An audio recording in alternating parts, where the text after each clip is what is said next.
भैया दो लाइन कुछ। जिंदा रहने के मौसम बहुत है मगर जान देने की रुत रोज आती नहीं। फतेह का जश्न इस जश्न के है बाद, जिंदगी मौत से मिल रही है गले, तो बांध लो अपने सर पे कफन साथियों, अब तुम्हारे हवाले वतन साथियों। श्री राम नाम सत्य है, श्री राम नाम सत्य है।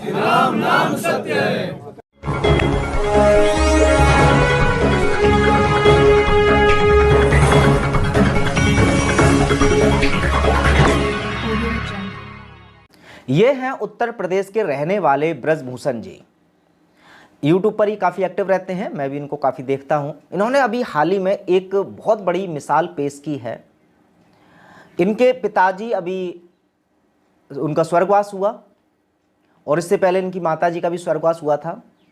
तो अब पिताजी का जैसे स्वर्गवास हुआ उसके बाद जो परंपरागत तरीके होते हैं, तौर तरीके, उस हिसाब से शमशान घाट उनको ले जाया गया। लेकिन जैसे कि नॉर्मल व्यक्ति जब भी कोई पूर्वज उसके ख़त्म हो जाते हैं तो उनको अंतिम संस्कार शमशान में जला करके कर देते हैं।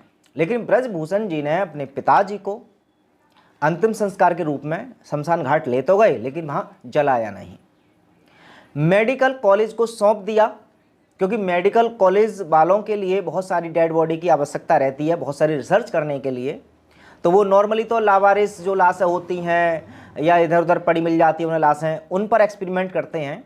लेकिन ब्रजभूषण जी का निर्णय ये था, या इनके पिताजी और माताजी का, कि मृत्यु के बाद इनका जो शरीर है उसको दान कर दिया जाए मेडिकल कॉलेज को, और इस दान को बोलते हैं देहदान। तो देहदान के बारे में हो सकता है कि आप में से बहुत सारे लोग जानते हों, लेकिन जो लोग नहीं जानते हैं आइए ब्रजभूषण जी से ही सुन लेते हैं कि आखिरकार ये जो परंपरा है देहदान वो क्या है। बना देख रहा हूँ और बताते चले हमारे घर में सभी का देहदान है। आप इससे भिज्ञ भी हैं, जो भी देश विदेश से लोग देख रहे हैं। तो देहदान में पहले माताजी चली गई, इनका देहदान हुआ तो माताजी लड़ गई। माताजी ने कहा कि अपना किए हैं तो हमारा क्यों नहीं किए हैं, और हमने 7 फेरा लगाया है अग्नि को साक्षी दे करके, तो हमारा भी करिए। तो अब देखिए ब्रजभूषण जी ने जो फैसला लिया, हालांकि एक सामान्य मनुष्य के लिए काफ़ी कठिन रहता है। और ब्रजभूषण जी ने इसी वीडियो में बताया था कि इनके पिताजी जब स्वर्गवास होने वाला था उससे एक दिन पहले पूरे गांव में घूमे, ऐसे लोगों से मिले जिनसे वो बहुत टाइम से मिले नहीं थे। और ब्रजभूषण जी भी चूँकि जिस समय ख़त्म हुए थे उस समय तो उनके पास नहीं थे, उससे 3 दिन पहले ही पिताजी से उनकी मुलाकात हुई थी। तो बिल्कुल ठीक ठाक थे और ईश्वर ने हालांकि उनको एक काफ़ी सामान्य मृत्यु दी, या उनका स्वर्गवास जो हुआ काफ़ी अच्छी परिस्थितियों में हुआ। कि अब ब्रजभूषण जी ने कहा कि हम इसको ज़्यादा गम तो है क्योंकि भाई कोई अपना बिछड़ता है, रोना हमें भी आ रहा है, हम रोए भी हैं, लेकिन अभी फ़िलहाल इसको उत्सव के तौर पर लेंगे। और कुछ लोग इस तरह के फैसले पर उंगलियां भी उठाते हैं कि आपने देहदान क्यों कर दिया, मेडिकल कॉलेज को क्यों डेड बॉडी सौंप दी, भाई आपके पास क्या खर्चा नहीं था करने के लिए कि आप जो नॉर्मल अंतिम संस्कार के प्रोसेस होते हैं उनको क्यों नहीं अपनाया। तो उसका भी काफ़ी सुंदर उन्होंने जवाब दिया।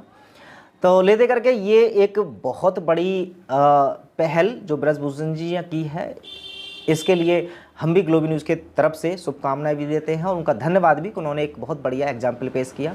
और भी जो लोग हैं वो उससे जागरूक होंगे।